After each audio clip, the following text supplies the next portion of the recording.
Hello, welcome back to Musicality. Oh my gosh, second show, second show. I'm excited. This is cool. Okay, so for Musicality today, we're gonna dive again deep into 5 Seconds of Summer, my favorite band of all time. I love them so much. I think they're amazing. They're everything. So 5 Seconds of Summer has 4 albums in total right now. They're working on their fifth studio album. We don't know what it's called. We're gonna call it 5 for right now. But today, we're going to be talking about Sounds Good, Feels Good, 5 Seconds of Summer's second studio album. Oh my god, pretty crazy. It came out in 2015. What else about it? It's a very pop punk type of genre type of thing.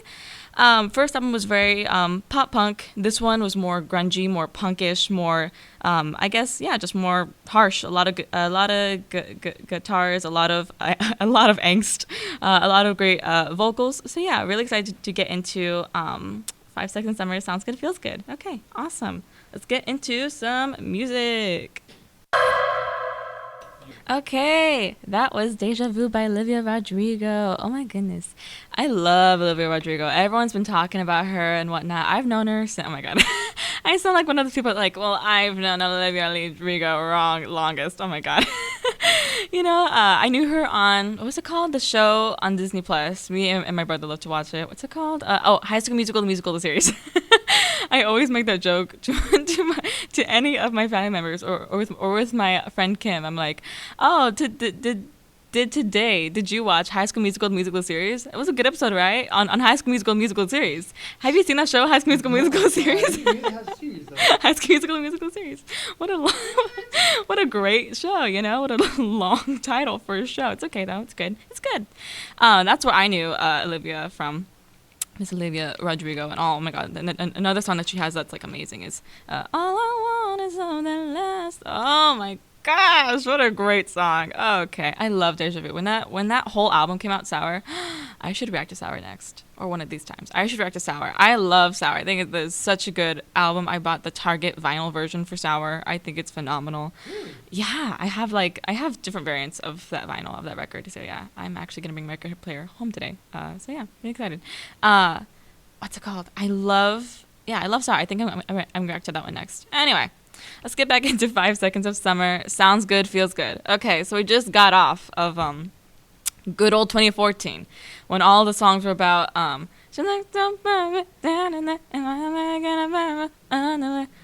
my gosh, song of the summer. Like I said, I'll say it once, I'll say it again, I'll say it a million times. That is the song of the summer in my eyes. That song reminds me of my cousin because we always used to listen to that song in the car in good old 2014. So again, they just got off of the fame of 2014. They are your pop punk boys. They're wearing ripped jeans, ripped black skinny jeans, old band T-shirts with rips in them too. You got the hair gel. You got all of it. Okay, and at this point in time, they're being labeled as a boy band. Which I think I mentioned before, where boy bands are singers, are like One Direction. Like there's nothing wrong with it. They're singers, but people who are in bands who play their own like instruments. Like I said, like you wouldn't call Blink-182 a boy band just because they're all they're it's a band. It's a band. But around this time, there were a lot of boy bands or bands you want to call them. There was One Direction, like I said, there was the Vamps, there was the Who, there was 5 Seconds Summer. There was a lot of songs out there that were also just really pop feely, good summertime songs. That was a really good year for music, by the way. 2014 was a great year for music. 2013, 2012, oh my god, all those songs were great years for music. But yeah, 5 Seconds Summer was new onto the radio scene, and they were all the buzz. But a lot of the general public had an issue with 5 Seconds of Summer. Dun, dun, dun. They had a big issue with them, and that was that 5 Seconds of Summer were saying that they were a punk type of band. Like their genre of music would be punk music. And if you know, like punk music is like All Time Low, Green Day, Blink-182. What's some other one? Yeah, there's a lot of there's a lot of punk groups out there, and the whole point of punk is supposed to be like, I guess the most cliche way you could possibly say this is like stick it to the man. Like it's supposed to be against the grain, against the world. No one, they don't really care what other people think of their whatever they do. It's very, I guess, like liberating. Yeah, it's very controversial, but I think that's what they love about it. I think that's what makes it punk, you know? Like it's very no makes them money. And that's what punk is against. Punk is against all that, right? I mean, well, I guess old punk. Right? I mean, yeah, like they don't care about money, but they get paid. You know. So yeah. Like, well, that's everyone. Like I know that. I guess what I'm going to mention right now is like Machine Gun Kelly, how he's making, or how everyone wants to say that punk is like coming back when maybe it's really not, but maybe it is. That's a whole like conversation right now, like where MGK is like making this like punk music, and everyone's like, oh my god, how dare MGK make this music that's not for him? Stick to pop or whatever MGK did beforehand, rapping. I don't know what it is, but stick to what you got, kids. Stick to the don't mess with punk type of thing. And I think that this is gonna sound like I'm 40, or no, it's not old. No, this is gonna sound like I'm 80, but I think the punk community, if you will, can be very mean.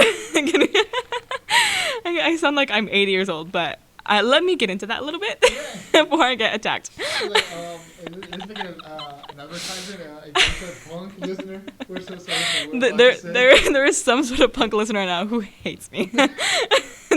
They're turning this off. They're telling all their friends that I suck. The joke about musicality, nah, that girl does not know what she's talking about. I don't know why she has that show. Oh my god. Anyways, the punk community is very mad. I don't know if that's what they're called. Anyway, we're just gonna call it that, even though it sounds like I'm an 8-year-old saying the punk community. The punk community.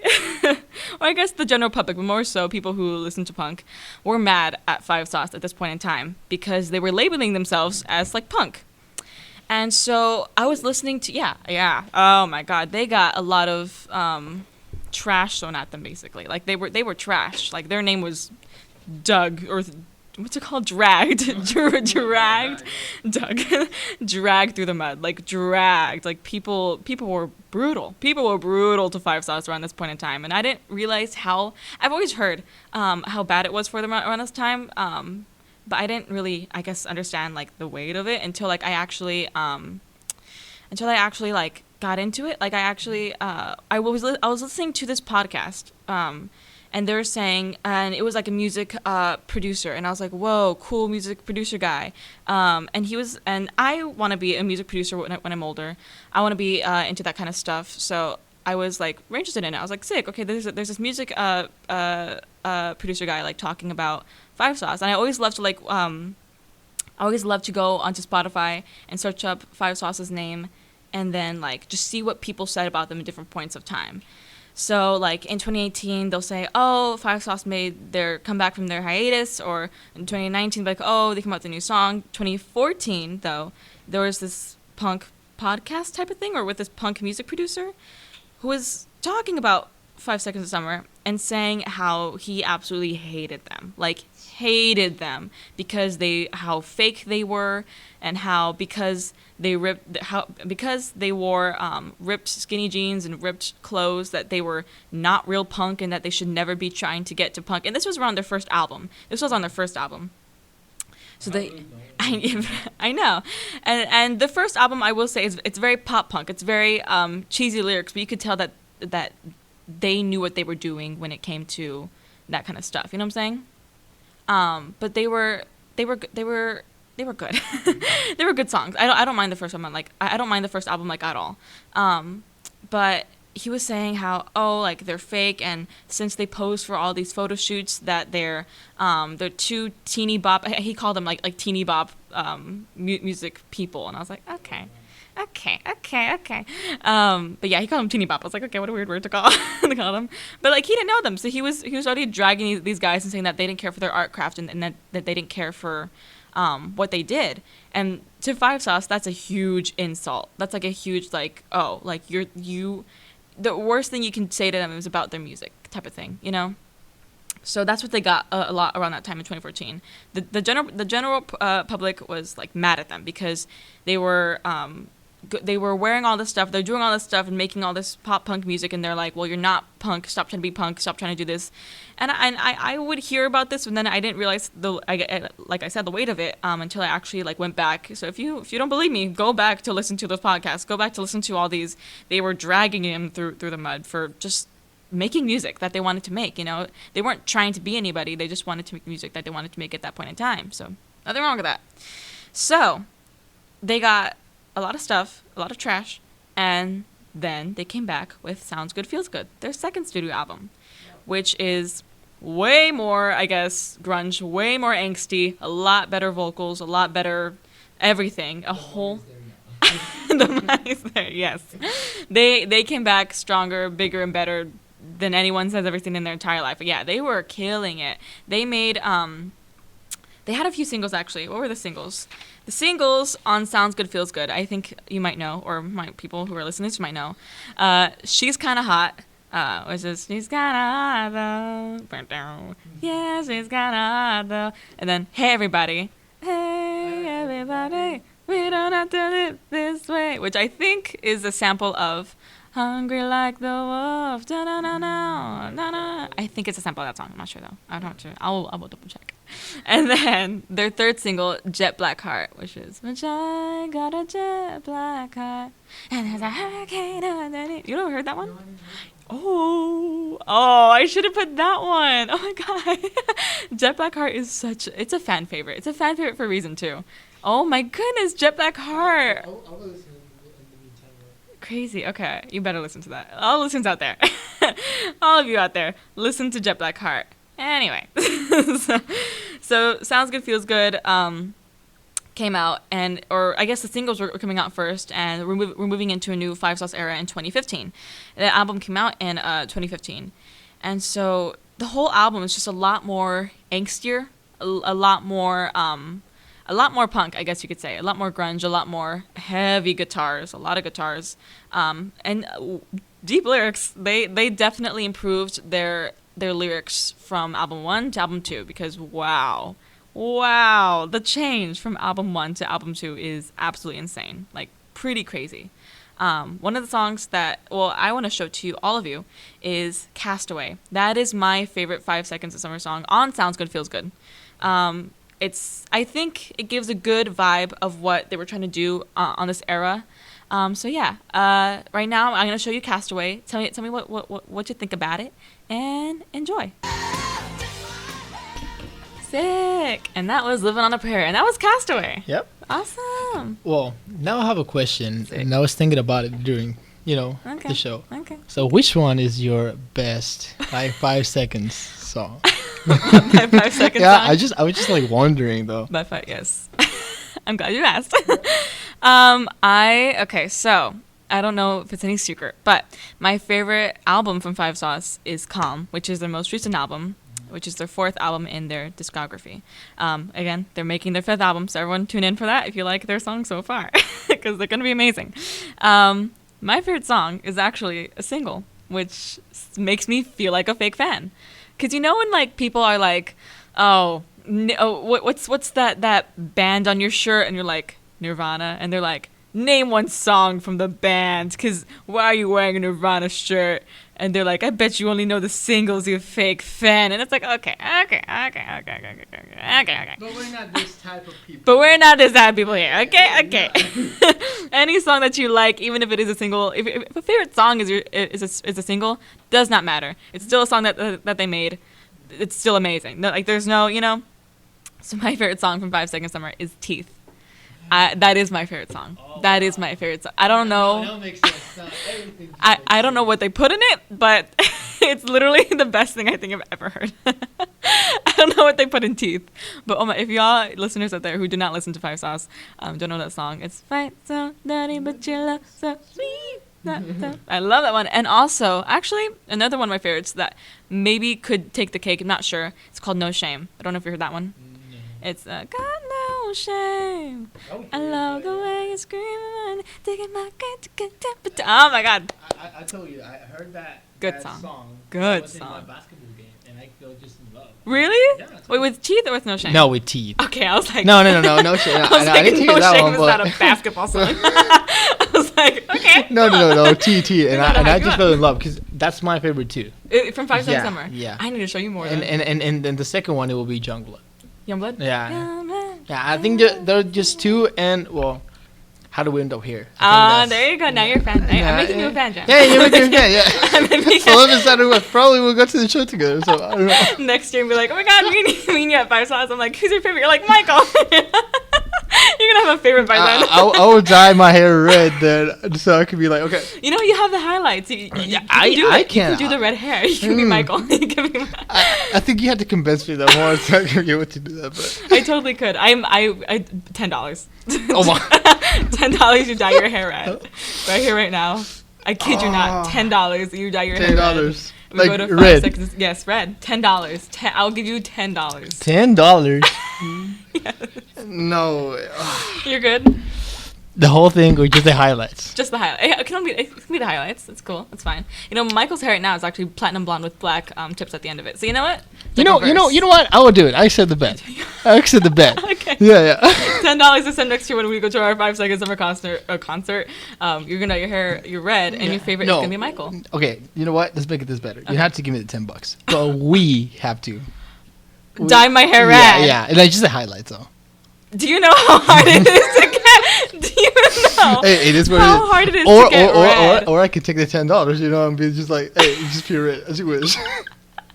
Can I do a wig at least, or like can I do hair chalk? That's like not. Yeah. I'm not a complicated guy, so yeah. You can, I'm not a complicated dude. I mean, I'm just going to watch the band, you know.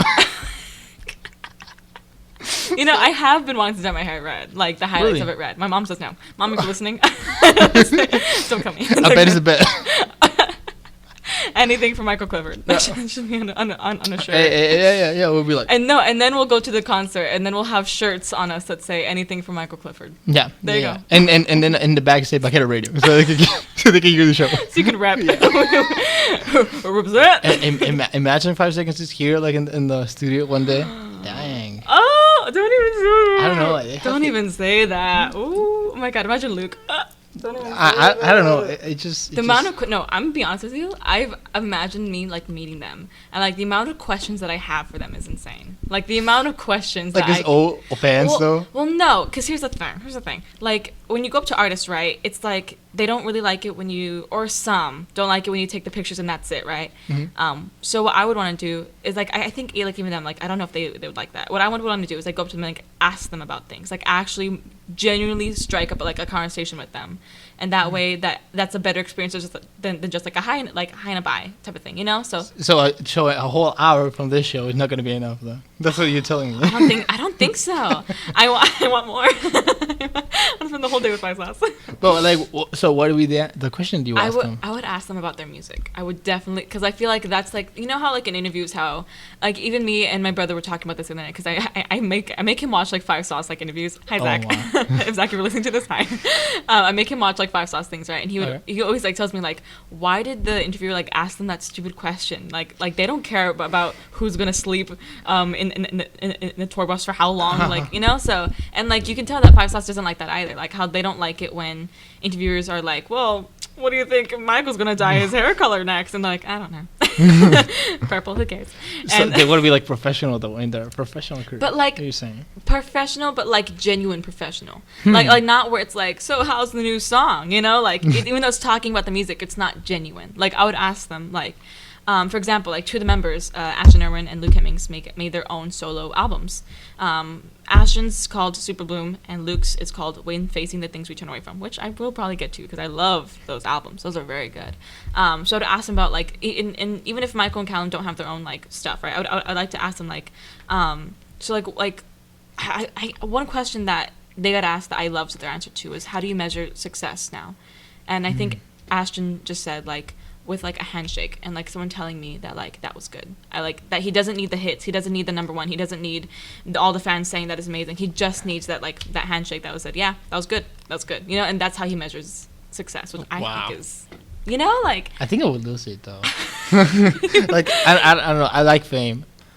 I know, literally, I don't find it. That's not bad. But I like it. That's not bad. But I don't know, like too much fame though. That's the thing, you know. Too much fame is too much. Too like much, yeah. where you're like how celebrities had to like take like these people to court, like TMZ or whoever to court, and because like they would take all these photos of like their children with like flashing bright lights like in their eyes, potentially blind. Like that's crazy. That's crazy. That's crazy. And like stalking. I think even Ariana Grande had like a stalking case like 2 weeks ago, like where this guy kept going to her house and like threatening her and telling her all this stuff, and then she got scared for her life because there's this man outside of her house that's like constantly harassing her. So it's a lot to be famous. It really is. The thing is like how they got the address, you know.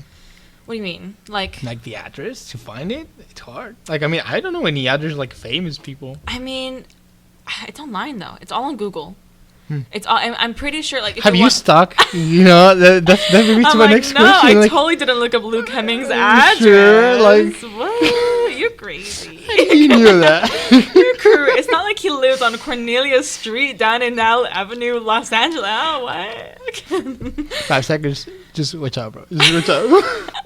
Just move out, guys. Just move out. You know what? Actually, they did have cases where fans in the beginning of the year, where fans would send them, and fans still do it, where they send them gifts. I think they even like a fan sent Callum like a mask, whatever, and he's like, "Sick, thanks for the mask, but how did you get my address? Like, how did you get my address? Because I don't think theirs is online.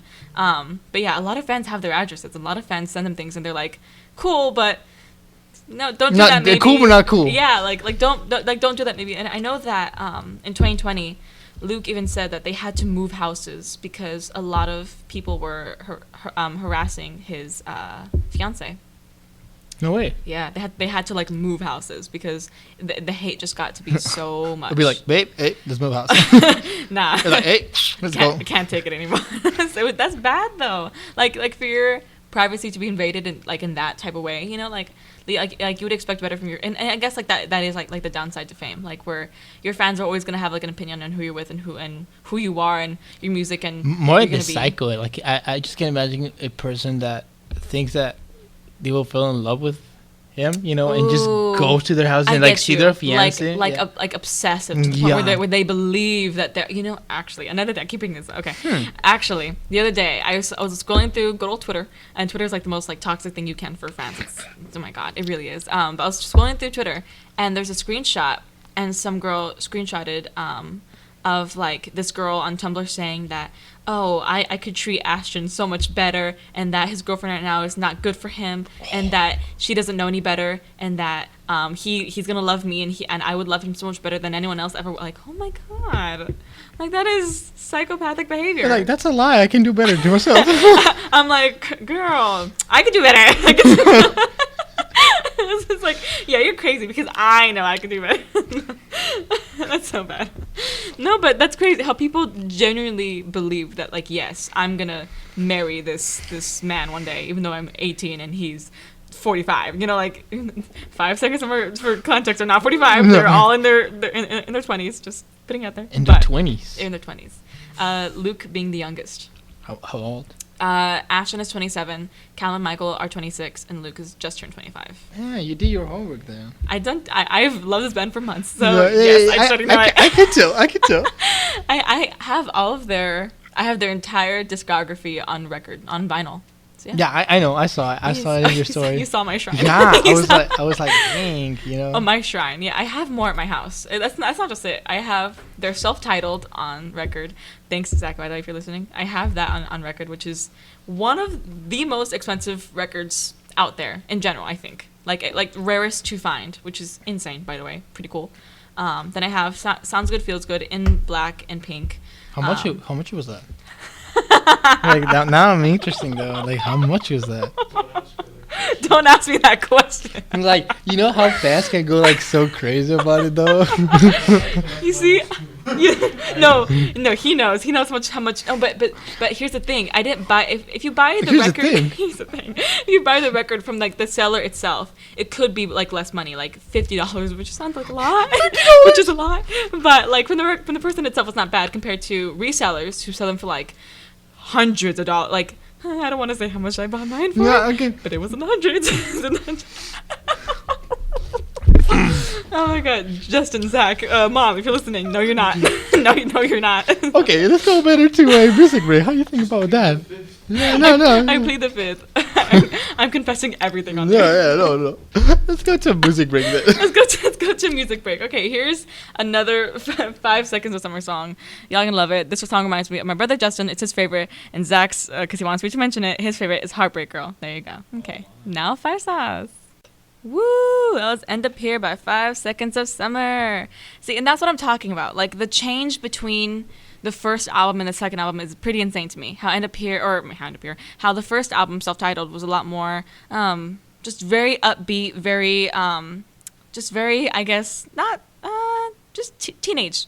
I don't know how to explain it, but it's very, very teenage, like, memories kind of thing, if that makes any sense. Wow, the second album is very very angsty. I think what they were even saying in recent interviews, they're saying how they just wanted to prove to people that they knew how to play their instruments. That they said, like, we know how to do our own stuff. We know how to play our instruments. We're a band, Stop saying that we're something else that we're not, type of thing. Yeah, like stop saying that we're fake. Stop saying that we're, just stop, I guess, like, dragging us through the mud, type of thing, I want to get into the Sounds Good, Feels Good checklist. Okay, so we got 16 songs. This is from the deluxe, which I still consider to be the whole album anyway, but this is the whole checklist. We got number 1, Money. 2, She's Kinda Hot. 3, Hey Everybody. 4, Permanent Vacation. 5, Jet Black Heart. 6, Catch Fire. 7, Waste the Night. 8, Vapor. 9, Castaway. 10, The Girl Who Cried Woof. 11, Broken Home. 12, Fly Away.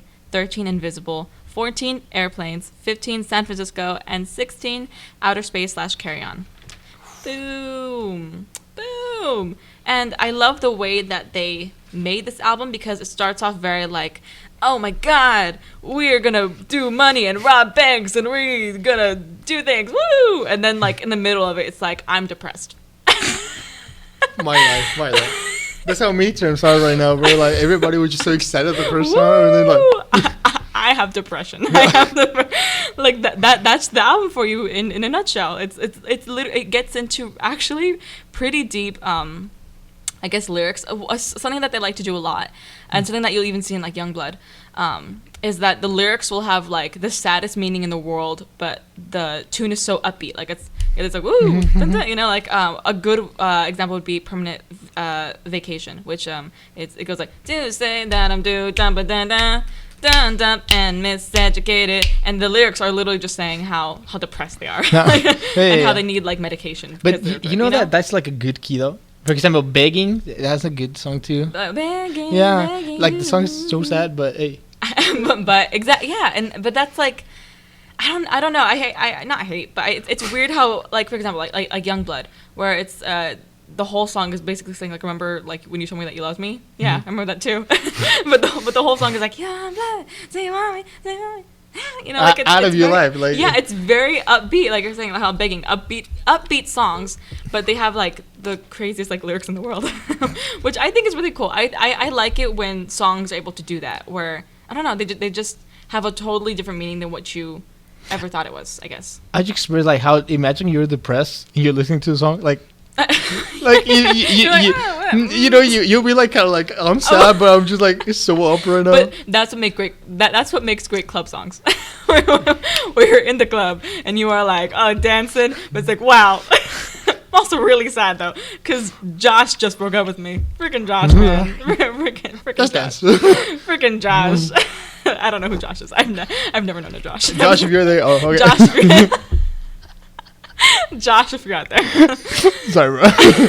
sorry, Josh. I didn't mean to say that, Josh. You didn't mean to. All Joshes out there are offended. Yeah.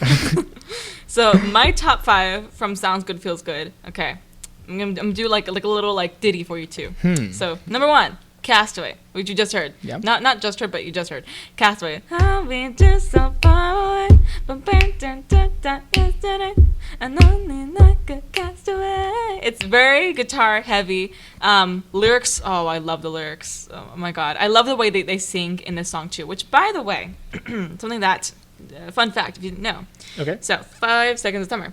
They grew up in Australia. They're Australian. That is a British accent I'm doing right now. I don't really know what Australian accent is. Good day, I mate. actually didn't hear the accent though. You know what? Every time you're doing like with the songs. And that's the thing. That's what I want to get into. Surprise me. Surprise. How? Well, I guess I remember asking my dad like in the car one day when One Direction was like really like kicking off with like what makes it beautiful, whatever. Everyone's like, oh, it's this British band, and I'm like, okay, well if they're a British band, why are they singing in like like an American accent? And I don't know if he told me or like someone on the internet told me where like when you sing you have to change your vowels, and that's exactly what Five Sauce had to do. Where they grew up in Australia, and a lot of the Australian accents there like lemon is like lemon or like lemon or lemon. Like it's different, Yeah. Or like glass is like gloss, like it's very gloss. If you're a Five Sauce fan and you know that reference. Gloss. Okay. Anyway, I don't know who I am. anyway. References that no one would get. So, they moved from Australia to to Australia in like around 2012, 2013 to work on their first album. But they also had to get a vocal coach and a dialect coach, because a lot of what they have an EP before they ever had their first album, and on that EP they had like original songs. One of them being like "Gotta Get Out," and in the song they sound very Australian. They're like, "We gotta get out, we just gotta get out." Like it's very Australian. Where's that at? It's on their EP. Oh my! It's on their EP. It's when they were like 15 years old. Like it's a really old EP. But they actually, the dialect coach or the vocal coach also told them that they had to change the way that they sounded. Like they had to change the way that they said certain things to match with, like more Americanized, like like soundings, like sounds. So they had to change a lot of their accents, I guess. So like a lot of fans throughout the years would be like, "Where did your accent go? Where did your accent?" And they would like tell their fans like, "Well, hey, we live in LA now. We're surrounded by basically all like American people." I can tell you. Like, yeah, that's my life. Like that's my life. No, exactly. And they even said that they had to like change the way that they sounded because no one understood them, which is so sad, right? Like they had to change like certain words or change certain things because no one else but themselves would understand each other. You get what I'm saying? Yeah. So like they would again like they would have to change certain vowels and whatnot when they were younger to sound more American when they're singing, and so they in quotes how Ashton said that they were sponges, which I like that they're sponges. Like I like that term, but they were sponges. How people told them all this stuff when they were younger and they picked up on it, and now they basically like how sponges are, like how they take it in, and then they have it now, so they just suck it up. they just suck it up. They're sponges. But yeah, and so a lot of like I was saying, like a lot of fans over the years would be like, well, where did your accents go? And that's just what happened. Like they had to change the way that they sang. And you know what? Actually, over quarantine, they got a lot more Australian again. Like I can tell. Like they've been posting TikToks recently. Go check their TikToks. It's very cute and funny. It's just at Five Sauce. Love them. Oh my. I'm trying to make the people fans here. Okay. Yeah. I'm trying to make people fans. Right now you're directly to the fans, like to my fans of Musicality. Yes, my fans. Yes. You're like a million. I have 2 million at least. 2 million. Two at least. 2 million. Dude. You're too humble. I know. I'm being so humble. I just have so many fans. Oh my gosh. Dude, there's so many. But anyway, we're getting way off topic. Okay, so second favorite from Sounds Good Feels Good. I could not choose between the two of these songs because they are my favorites. Catch Fire and Airplanes. So Catch Fire is when I catch fire and watch over you like the sun. And then Airplanes, Zach, if you're listening, he always likes to make fun of the way that they sing it. Because you know how like in punk songs, they're like, what's that long? What like where are you? And oh, I'm so sorry. You know how they make fun of their accents like that. That's not Five Sauce, by the way. But in that's Five Sauce. Yeah. No, in Airplanes, they go like airplanes straight through the dark like angels can fly. We'll never die. And my brother Zach, he'll go airplanes, or like no, he'll go all of my life. I just make fun of it. So every time I hear that song, I just think of him. Like getting that Australian accent down. Exactly. Getting the Australian/punk accent that they're putting heavily on that song that we like to make fun of. So that's funny. Third, Permanent Vacation. I love the song. It's the one that I was telling you about, how it has the really deep lyrics, but the song sounds like very like upbeat and whatnot. Which when I had first like listened to this album, the first listen to the song, I was like, oh, I don't know why. I paid attention to all the lyrics except for this song apparently, because this was one I was like, oh, this is a really good song. And then on my second listen, I was like, this is a really sad song. This is really But yeah, fourth favorite would have to be Jet Black Heart. Again, you need to go listen to that song. If all of my 2 million, fans out there, I'm just being humble. I'm just being humble. Exactly. When we go to our 5 Sauce concert next year, we'll have like we'll rap. I don't know. How do you handle that famous though? I don't know. Dude, I don't know. It's really hard. It's really hard. Dude, people blowing up my phone. I can tell right now. Like, as I get like 30, dude, look at that. Notifications after notification. Yeah. Crazy. Like Twitter is just blowing up. Yeah, insane. I have stan accounts after me. I don't know if it's an earthquake or your phone ringing though. I have stan accounts. They all say Vivi love at. No wait, at Vivi love. There you go. That's a stan account. Yeah. That's one more stan. Anyway. Jet Black Heart.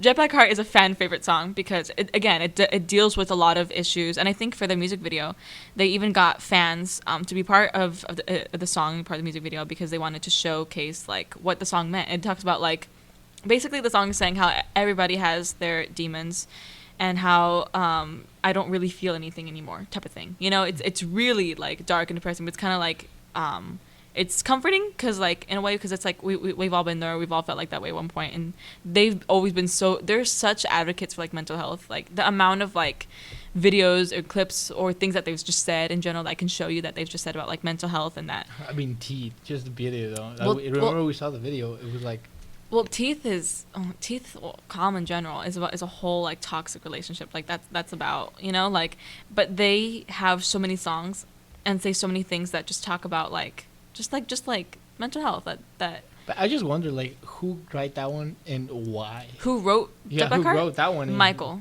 wrote Jet Black Heart. Why? Because he was depressed. Sometimes like they talk about someone. Mm-hmm. So you think that was? No, I think it's necessarily more with he's always been the type of person who, and he's always been like vocal about it, which is really great. I love it when artists are vocal about their issues on the inside, or like how the way that they feel on the inside, and it's just him saying it's kind of like a cry for help, where like he just feels sad. Yeah, like it's just him feeling sad about himself and about how the way he feels about certain things. It's more so about I guess his mental health, and it's really not cool, but it's nice to see when artists tell you that. People will say that it's cliche, but it's okay to not be okay. Like everyone always says that saying, like, oh, it's so cliche, but it's so true. Like it's okay to not be okay, and they've always preached that, and I love that for them. And I love, especially with like songs like this, especially this album. Which let's get into the fifth favorite, Outer Space / Carry On, which talks a lot about what I'm saying, how it's 2 songs in one type of thing, where they'll have one song basically, and then they'll have an instrumental of just like silence and like beach waves, and then they'll have the second song, Carry On. And the whole message of this song is just saying that everything is gonna get better. Like you'll be okay in the end. This entire album has been about I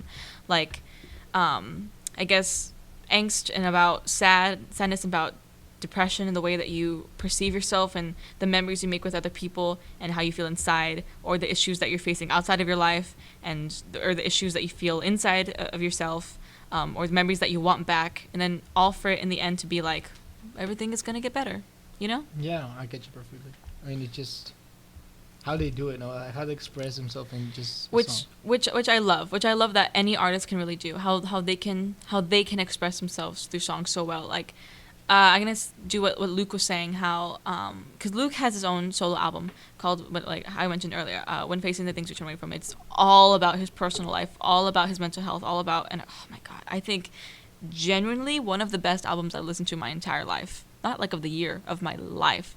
if I can't wait to react to that one because I have so many thoughts on that. I could write a whole 10-page essay on how amazing that album is. Anyway, I love it when artists really get into their personal lives, and they don't have to. They're not forced to, but I love it when they do because it just makes them all makes it so much relatable for their audience in the best way possible. Not relatable in the sense where it's like, oh my gosh, relatable, tee, but like relatable as in like, oh my gosh, you felt the same way I've felt in my life at one point, Yeah. And like I can it's sad to say, but if you listen to this album, you know how sad it is. I can relate to basically every single song in this album in a lot of ways, and a lot of lyrics I can relate to. I won't say which ones because it's kind of depressing, but it's crazy how like I consider this album to be one of my comfort albums because it really does. I don't know. It comforts you. The lyrics comfort you. The message behind it comforts you, and the people and the artists behind it comfort you too. So I'm very grateful for this album and what it is, and I love it so much. And hopefully, people, my 2 million fans at home who have Stan accounts for me, can go ahead and take a chance to at least listen to my top 5 in this album, or you know what, go ahead and listen to the whole album because I believe that everyone should listen to albums in the same order that the artist had intended it to, because there's always a reason why. So we're gonna get into more music songs, more music breaks, and yeah, hopefully enjoy Rocket Man by Elton John.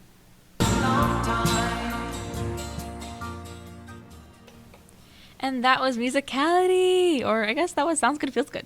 I hope everyone, my 2 million fans out there, can go ahead and listen to this album on their own because it really is just like a beautiful album, a beautiful comfort album. If you are struggling if you're struggling with anything, I recommend this album because it really just comforts you through the lyrics, through the songs, through the artists themselves. So yeah, that was Sounds Good. That was Sounds Good, Feels Good. That was Musicality. Thank all of my 2 million fans for tuning in. This is the Bucket Radio on the College Student Station.